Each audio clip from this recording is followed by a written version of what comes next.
Good afternoon बेटा। Board series में lecture number 12, ठीक है।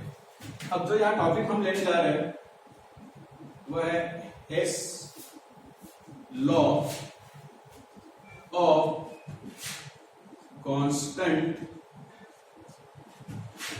हीट समेशन, ठीक है। बहुत इंपॉर्टेंट लॉ है, ठीक है ना, और इसका न्यूमेरिकल्स भी है। Hess law of constant heat summations, ठीक है। बोर्ड में अगर पूछा तो 2 मार्क्स के लिए, कभी कभी 3 मार्क्स के लिए भी आता है। अगर न्यूमेरिकल्स फॉर्म में आया तो, थ्योरेटिकल फॉर्म में आया तो 2 मार्क्स के लिए पूछेगा, ठीक है। क्या बोलता है स्टेटमेंट्स, ठीक है। तो सबसे पहले इसका स्टेटमेंट, ठीक है। The change in enthalpy, change in enthalpy of a reaction is same। देखो बहुत इंपॉर्टेंट वर्ड है, ठीक है। ये सेम वर्ड जो है वेरी इंपॉर्टेंट। अब किस रेफरेंस में है वो देखिए, ठीक है। क्या बोला इसने? Change in enthalpy of the reaction is same whether, ठीक है ना, whether the reaction occur in single step or a series of steps। मतलब कोई रिएक्शंस, कोई भी रिएक्शन हो पर्टिकुलर, ठीक है। अगर वो सिंगल स्टेप में हो रही है, एक ही स्टेप में, और वही रिएक्शंस अगर बहुत ज्यादा स्टेप्स में हो रही है, सेम रिएक्शंस, एक मल्टीपल फॉर्मेट में कन्वर्ट हो रहा है, ठीक है ना, 3 से 4 स्टेप लग रहे हैं उस प्रोडक्ट को बनने के लिए, और एक फॉर्मेट में सिंगल स्टेप में वो कन्वर्ट हो जा रहा है। दोनों ही कंडीशन में उस रिएक्शन की एंथैल्पी कैसे रहेगी? सेम, ठीक है ना। एग्जांपल, यहाँ पे एग्जांपल, ठीक है। मान के चलो कि ये A जो है ये रिएक्टेंट है, और यहाँ पे जो D है प्रोडक्ट, ठीक है। अब इसमें हो क्या रहा है, ये A जो है डायरेक्ट D में कन्वर्ट हो गया, ये स्टेप हो गया 1, ठीक है ना। एक ऐसा है कि पहले ये कन्वर्ट हुआ B में, फिर ये B कन्वर्ट हुआ C में, और C से फिर बाद में वो बना D, ठीक है ना। मतलब यहाँ पे जो दूसरा जो पाथ है इसमें उसको 3 स्टेप्स लगे, ठीक है ना। ये जो पाथ है, पाथ, ये दूसरा पाथ, ठीक है ना, पाथ 1, पाथ 1 में सिंगल स्टेप में कन्वर्ट हो गया, पाथ 2 में उसको 3 स्टेप्स लगे डी में कन्वर्ट होने के लिए। तो अकॉर्डिंग टू दिस लॉ, ठीक है ना, अब इस स्टेप में, इस पाथ में, ठीक है ना, इस पहली स्टेज में डेल्टा जो भी एंथैल्पी रिलीज होगी या कंज्यूम होगी उसको हम देंगे डेल्टा H1, इसको देंगे हम डेल्टा H2, इसको देंगे हम डेल्टा H3, और इसको देंगे हम डेल्टा H4, ठीक है ना। तो अकॉर्डिंग टू दिस लॉ, ठीक है ना, अकॉर्डिंग टू लॉ क्या होगा स्टेटमेंट? डेल्टा H1 ये value, delta H2 plus delta H3 plus delta H4, ये तीनों वैल्यूज का सम इसके इक्वल रहेगा, ठीक है ना।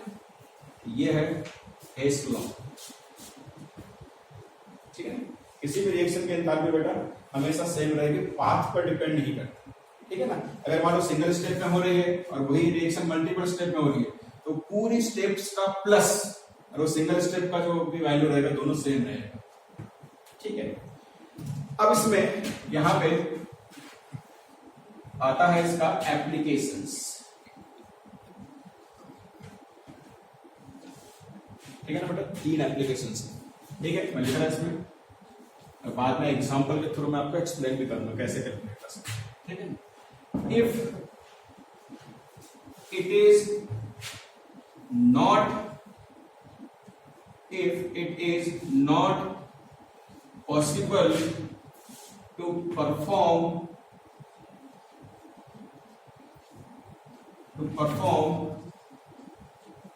reaction experimentally, then delta H for this reaction is calculated by Hess law। ठीक है ना, देखो पहला एप्लीकेशन क्या बोला है कि अगर कोई रिएक्शंस को एक्सपेरिमेंटली परफॉर्म करना पॉसिबल नहीं है तो भी आप कैलकुलेट कर सकते हो। ठीक है ना, दूसरा इसका लॉ यह है कि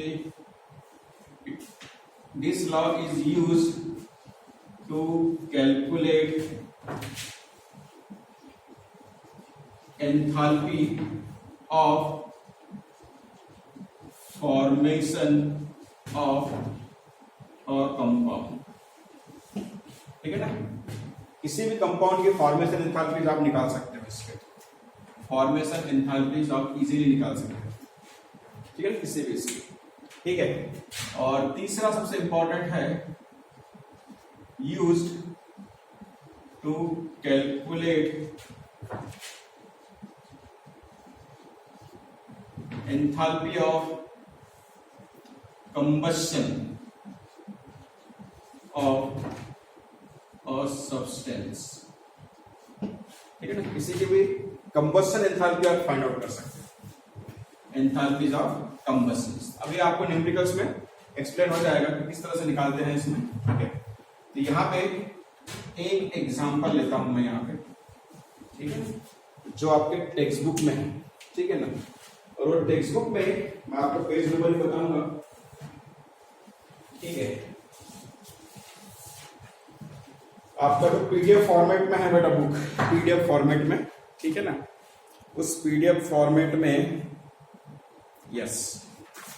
ठीक है, जो एक्सरसाइज दी है पेज नंबर 89। ठीक है ना, तो ये आपका जो बुक है पीडीएफ में, तो पेज नंबर 89 है सर, 89। ठीक है ना, ठीक है, पेज नंबर 89। उस पर क्वेश्चन नंबर XVI। ठीक है ना, मतलब 16 नंबर का सम है। ठीक है, 16 नंबर का सम। ठीक है, अब इस सम में, ठीक है,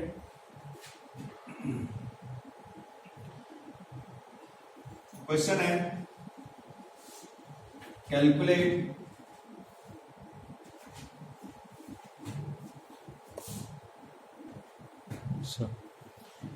बेटा, तो हेस लॉ हमने अभी पढ़ा कि भाई रिएक्शन कोई भी हो, उस पर्टिकुलर रिएक्शन के लिए एंथैल्पी हमेशा सेम रहती है, चाहे वो रिएक्शन एक स्टेप पे हो, चाहे बहुत सारे स्टेप्स में परफॉर्म हो। ठीक है, ये हमें देखने के बाद इसके एप्लीकेशंस पढ़े कि हम ऐसी रिएक्शन जिसको एक्सपेरिमेंटली, मतलब हम परफॉर्म करना नहीं चाहते या ये हो नहीं सकती वो एक्सपेरिमेंटली, तो भी हम इसकी एंथैल्पी निकाल सकते हैं। कुछ डाटा हमारे पास अवेलेबल होना चाहिए। उसके पास में फॉर्मेशन एंथैल्पी निकाल सकते हैं, उसके बाद में कंबशन एंथैल्पी निकाल सकते हैं। ये तो हो गए 3 एप्लीकेशंस। मैंने आपके एक्सरसाइज में जो आपके पास बुक है उसको पेज नंबर 89 पर ये 16th नंबर का सम है, calculate standard enthalpy of formation of CH3OH। ये मिथिल अल्कोहल लिखा हुआ है फ्रॉम द फॉलोइंग डाटा। देखो पूछा क्या उसने, इसके फॉर्मेशन पूछा है, मतलब फॉर्मेशन एंथैल्पी पूछा है इसके, लेकिन हम इसके फॉर्मेशन प्रोसेस परफॉर्म नहीं कर रहे हैं, लेकिन हमारे पास कुछ डाटा है अवेलेबल। इसी रिएक्शंस के बेसिस पर हम इसकी फॉर्मेशन एंथैल्पी निकाल लेंगे और जो एकदम परफेक्टली आती है। मतलब ये जो पहला जो एप्लीकेशंस है उसका ये प्रैक्टिकल अप्रोच मैं आपको बता रहा हूँ। ठीक है ना, तो देखो सॉल्यूशन हम कैसे निकालेंगे। अभी न्यूमेरिकल है, ठीक है ना, 3 मार्क्स के लिए आता है न्यूमेरिकल्स। ठीक है, ये न्यूमेरिकल्स 3 मार्क्स के लिए आता है, एंट्रांस में भी रहेगा। ठीक है, रहता है और बोर्ड में भी रहता है। ठीक है, तो देखिए इसका फॉर्मेट कैसा होना चाहिए। सबसे पहले जिसका आपको एंथैल्पी निकालना है उसकी रिएक्शन तैयार कीजिए। तो मिथिल अल्कोहल आपको फॉर्म करना है तो आप ऐसा करेंगे CH3OH स्टैंडर्ड फॉर्मेट में, उसको प्रोडक्ट साइड में लिखेंगे। क्योंकि इसको फॉर्म करना है। अब इसका रिएक्शन कैसे तैयार करेंगे आप? तो थर्मोडायनामिक्स में रिएक्शन तैयार करना, किसी भी फॉर्मेशन रिएक्शन बहुत इजी होता है। बेटा यहाँ पे कितने एलिमेंट्स दिखाई दे रहे हैं आपको? कार्बन दिखाई दे रहा है, हाइड्रोजन दिखाई दे रहा है, ऑक्सीजन दिखाई दे रहा है, दिखाई दे रहा है। अब ये तीनों एलिमेंट्स को आपको स्टैंडर्ड फॉर्मेट में यहाँ पे लिखना है। तो कार्बन जो सॉलिड फॉर्म में रहता है लिख दिया आपने, हाइड्रोजन जो गैसियस फॉर्म में रहता है वो भी लिख दिया आपने, और उसके बाद में ऑक्सीजन जो गैसियस फॉर्म में रहता है वो भी लिख दिया आपने। बस हो गया। इधर जो भी एलिमेंट्स दिखाई दे उसको आप स्टैंडर्ड फॉर्मेट में लिख दीजिए, ठीक है। अब बाद में उसको बैलेंस कर दीजिए। अब बेटा कार्बन इधर सिंगल है, इधर सिंगल है, बैलेंस है। H2 है, यहाँ पे H4 है, तो यहाँ पे उसको 2 लगा दीजिए। ऑक्सीजन सिंगल है, इसको 1/2 कर दीजिए तो बराबर ही सिंगल हो जाएगा। रिएक्शन बैलेंस हो गया। अब इस रिएक्शन के लिए आपको फॉर्मेशन एंथैल्पी निकालनी है कि नहीं? अब हमें क्या करना है बेटा? उस रिएक्शन को परफॉर्म तो करना नहीं है, लेकिन हमको निकालना है एंथैल्पी। तो हम क्या करेंगे, ये डाटा जो है, इस डाटा को इस ढंग से अरेंज करेंगे ताकि वो जो रिएक्शन है, ये जो रिएक्शन हमने लिखी है, ये रिएक्शन को सभी रिएक्शन को ऐड करने के बाद में ये रिएक्शंस आनी चाहिए। मतलब तीनों रिएक्शन को प्लस करेंगे हम, कुछ चीजें इसमें से कैंसिल होगी, और प्लस करने के बाद में ये वाली रिएक्शंस आनी चाहिए। तो हम उसी तरह से यहाँ की जो वैल्यूज है उसको भी हम प्लस माइनस कर सकते हैं। तो देखिए कैसे करते हैं। सबसे पहले आपको ये देखना होगा कि इसका फर्स्ट टर्म्स कौन सी है। तो बेटा कार्बन सॉलिड लिखा हुआ है, तो कार्बन सॉलिड मतलब ग्रेफाइट सॉलिड फॉर्म में रहता है। तो ये रिएक्शन आपको दिखाई दे रही है, ये लेफ्ट साइड में है, ये भी लेफ्ट साइड में है, इसके सामने कुछ नहीं है, इसके सामने भी कुछ नहीं है। इसका मतलब हम इक्वेशन 2 को एज इट इज लिख सकते हैं। हम यहाँ पे क्या करेंगे, इक्वेशन 2, ठीक है ना, और यहाँ पे लिखेंगे एज इट इज, ठीक है। उसको एज इट इज लिखने का, कार्बन ग्रेफाइट को सॉलिड लिख सकते हैं हम। उसके बाद में ऑक्सीजन, ये गैस लिख दिया हमने। उसके बाद में इधर ये CO2, ये गैस फॉर्म है। उसकी जो एंथैल्पीज है उसको एज इट इज लिखेंगे हम -393, ठीक है, किलो जूल पर मोल। ये हो गया पहला फॉर्मेट, हमने लिख लिया उसी तरह से। अब बेटा यहाँ पे सेकंड देखिए H2। अब यहाँ पे देखिए H2 कहाँ पे दिखाई दे रहा है आपको? तो बेटा थर्ड में दिखाई दे रहा है। अब ये भी लेफ्ट साइड में है, ये भी लेफ्ट साइड में है, मतलब इस इक्वेशन को एज इट इज तो रखना है। ये तो कंफर्म हो गया सेम साइड में है इस वजह से। लेकिन बेटा यहाँ पे 2 है, यहाँ पे 2 है क्या? नहीं। मतलब इस इक्वेशन को एज इट इज लिखेंगे, लेकिन मल्टीप्लाई क्या करेंगे? 2 से करेंगे।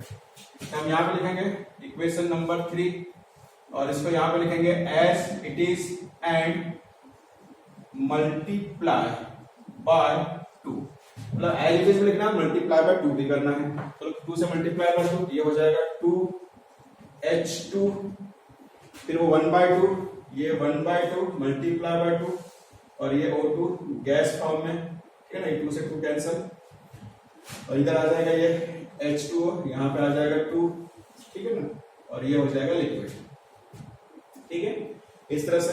अब यहाँ पे हमने एज इट इज लिखा, इसका जो ये है वैल्यूज है वो भी वैसे ही आएगी, ठीक है ना। लेकिन यहाँ पे मल्टीप्लाई बाय 2 किया है, इसलिए हम इसको 2 से मल्टीप्लाई कर देंगे बेटा। तो 2 से मल्टीप्लाई कर दो, तो 2 से मल्टीप्लाई करने के बाद कितना आ जाएगा?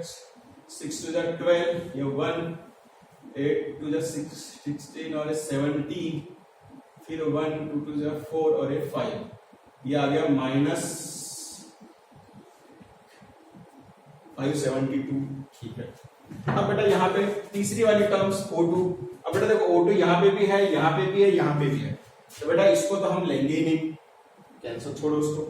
अब ये लेते हैं फोर्थ वाली टर्म CH3OH। अब CH3OH बेटा ये है यहाँ पे लेफ्ट साइड में, यहाँ पे है राइट साइड में। इसका मतलब इस इक्वेशन को हमें क्या करना पड़ेगा? रिवर्स करना पड़ेगा। क्या करना पड़ेगा? रिवर्स करना पड़ेगा। अच्छा, किसी चीज से मल्टीप्लाई या डिवाइड करना है क्या? यहाँ पे कोई नंबर नहीं है, यहाँ पे भी कोई नंबर नहीं है, तो हम मल्टीप्लाई या डिवाइड नहीं करेंगे। लेकिन हम इक्वेशन 1 को क्या करेंगे? रिवर्स करेंगे। क्या करेंगे बेटा? रिवर्स करेंगे। इसको रिवर्स कर दो, तो रिवर्स हो जाएगा ये CO2, उसके बाद में H2O, ये ट्वाइस CO2 गैस फॉर्म में, ये लिक्विड फॉर्म में, ठीक है, इसको उल्टा लिख दिया अपने। ये आ गया इधर CH3OH लिक्विड फॉर्म में, और ये प्लस ये आ गया 3/2 O2 ये गैस फॉर्म में, ठीक है ना। आपको समझ में आया? ये एक बार फिर से बता रहा हूं, ये जो इक्वेशन हमने तैयार किया है किसके लिए? इसके फॉर्मेशन रिएक्शन के लिए। कैसे तैयार किया बेटा? बहुत ईजी था। यहाँ पे जो भी कंपाउंड है जिसको हमें फॉर्म करना है, उसमें जो भी एलिमेंट्स है उसको हम स्टैंडर्ड फॉर्म में पहले लिख देंगे, और बाद में उसको बैलेंस करने के लिए हम जो भी नंबर इस्तेमाल करेंगे तो उसको बैलेंस कर देंगे उस नंबर से, ठीक है। एक बार ये हो गया, तब क्या करना है आपको कि इस मास्टर रिएक्शन में जो भी टर्म्स है उसके हिसाब से ये जो डाटा दिया है उसको रीअरेंज करना है। तो रीअरेंज करने के लिए आपके पास ऑप्शंस क्या होते हैं? या तो इक्वेशन को एज इट इज लिखो, या तो रिवर्स कर दो, दूसरा या तो रिएक्शन किसी नंबर से मल्टीप्लाई करो या तो डिवाइड करो। बस ये चार ही ऑप्शंस होते हैं, ठीक है। तो हमने क्या किया, ये कार्बन सॉलिड देखा, यहाँ पे कार्बन लेफ्ट साइड सेम था, तो हमने उसको एज इट इज लिख दिया। कोई नंबर से मल्टीप्लाई नहीं कर, नंबर है ही नहीं उस कार्बन के सामने, ये हो गया। फिर हमने देखा H2, तो H2 ये भी लेफ्ट साइड में था लेकिन वहां पे नंबर था, इसलिए हमने उसको लिखा था एज इट इज, लेकिन मल्टीप्लाई भी कर दिया, ठीक है। उसके बाद में ये वाली टर्म्स जो थी O2, ये तीनों में थी। एक से ज्यादा अगर रिएक्शन में रही कोई टर्म्स तो छोड़ देना उसको, ठीक है ना। उसके बाद इसको छोड़ दिया, ये टर्म्स आ गई। अब ये टर्म्स यहाँ पे राइट में है, यहाँ पे लेफ्ट में है, इसीलिए हमने रिएक्शन को क्या किया, फर्स्ट वाले को रिवर्स कर दिया। चलो अब उसको ऐड करने के बाद, ठीक है ना, इसका जो ये है हमने इसको रिवर्स किया है बेटा, इसीलिए इसका जो डेल्टा एच की वैल्यू जो का साइन जो है उसको चेंज करना पड़ेगा। हमें इसको क्या करेंगे, प्लस, देखो यहाँ पे माइनस साइन है, दिख रहा है आपको, माइनस साइन, ये माइनस साइन और ये भी माइनस है, तीनों माइनस माइनस है। अब इस माइनस को, ये एज इट इज था इसलिए माइनस साइन ही रहा, ये भी एज इट इज था इसलिए माइनस साइन ही रहा, लेकिन ये रिवर्स हो गया इसलिए इसको हम प्लस ले देंगे, प्लस 726 किलो जूल पर मोल, ठीक है, ठीक है। अब चलो इसको ऐड करते हैं। ऐड करेंगे इसमें, तो देखिए इसमें CO2 से CO2 कैंसिल हो गया बेटा, ठीक है ना, H2O से H2O भी कैंसिल हो गया, ठीक है ना। उसके बाद में ये O2 देखो, O2 कहां लगा है, तो इतना दो ही इसमें है, ये दोनों O2 को पहले प्लस कर लो, यहाँ पे 3/2 है, यहाँ पे सिंगल है, ठीक है ना, बराबर है। तो इसमें 3/2 है तो यहाँ पे बन जाएगा 3, ठीक है, और इसमें 1/2 पहले से था, इसको 2 से मल्टीप्लाई किया तो 2, ये हो जाएगा 3/2। बेटा देखो इसमें यहाँ पे इस सब में हम इसको कैलकुलेट कर रहे हैं, ऐड कर रहे हैं, ठीक है ना। ऐड करते समय हमने CO2 और CO2 को कैंसिल कर दिया, चलो ठीक है, ट्वाइस को कैंसिल कर दिया, ठीक है। अब बेटा देखो ये O2 और ये O2, ठीक है ना, ये 1/2 मल्टीप्लाई बाय 2 अगर है तो ये तो कैंसिल हो जाएगा। अब यहाँ पे बचा क्या, ये O2 और ये O2, मतलब कितने, ट्वाइस O2, बराबर है। अब यहाँ पे 3/2 O2 है, अब 3/O2 का मतलब होता है 1.5, क्या मतलब होता है इसका, 1.5 O2, कितना होता है बेटा, 3/2 मतलब 1.5 O2। अब 1.5 O2 और ये 2 O2, 1.5 से 2 O2 कैंसिल हो गया, तो यहाँ पे क्या बचा, 0.5 O2, बराबर, ठीक है। अब इसका मतलब जो बचा हुआ पार्ट है वो लिख लीजिए, तो कार्बन यहाँ पे सॉलिड फॉर्म में बच गया है, ट्वाइस H2 ये गैस फॉर्म में बच गया है, ठीक है ना। यहाँ पे O2 कितना मतलब 1.5 मतलब हाफ O2 जो गैस फॉर्म में बच गया है।